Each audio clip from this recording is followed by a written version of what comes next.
Here's something you don't see very often. Take the line AB as parallel to the horizon.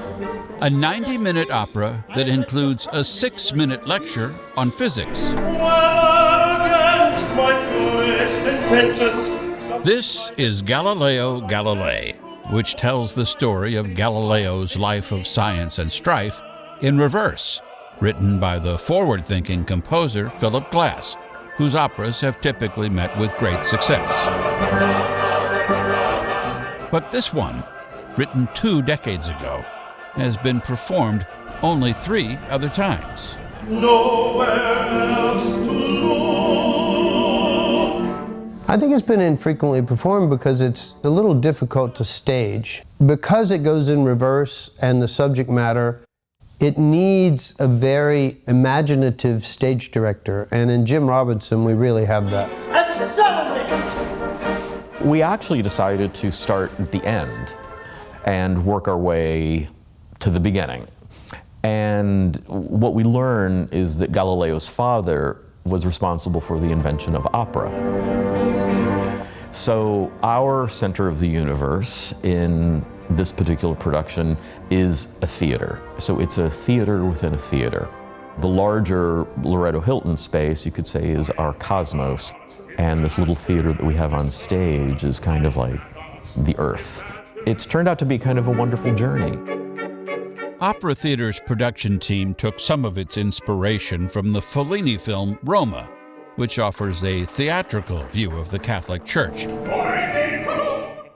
The same church that condemned Galileo for suggesting a contrary opinion about how the universe works, even though it turned out he was right. That the sun is the center of the world.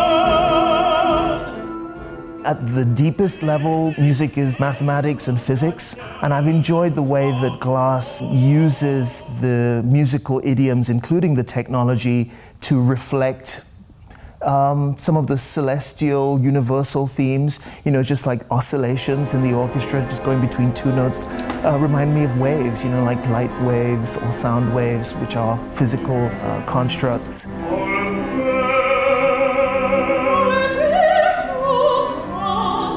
It really provides us with a wonderful range of musical expression that is related to math and physics and science. I'm looking at the light. The cast features several young singers. I was in Rome in 1616. But the role of older Galileo is sung by Paul Groves, a tenor with decades of experience, including a 1991 performance at Opera Theater when he was a young singer, playing Lenski in Eugene Onegin. The company's changed, but it's only grown for the better. That's the change is just how wonderful it's become, even though I had a great time here then, but I didn't have a lot to qualify it by, but now I do. I really feel like this is a family company because of the picnics we do and the tent outside before and after. You really get to know the community instead of just coming in and performing and leaving.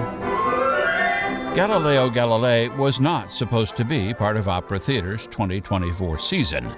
But when they realized a new opera that was supposed to make its debut in St. Louis wasn't quite ready for prime time, they had to pivot. And although the subject matter was not necessarily why they chose to produce Galileo, given what seems to be the persistence of science doubters, perhaps bringing life back to this opera now was written in the stars. Through effort. What we see as new or new challenges, these things have been going on for centuries. It's interesting to look at, Galileo through this lens because we know him as an inventor, but we don't always know about his life story. I think what's fascinating about this story is that he wasn't totally cleared by the Catholic Church until the 1950s. And that's really remarkable to me. About halfway through this opera, he talks about, God gave us the minds to think, and God gave us the minds to question. And, why would he do that if he didn't want us to really to question our existence?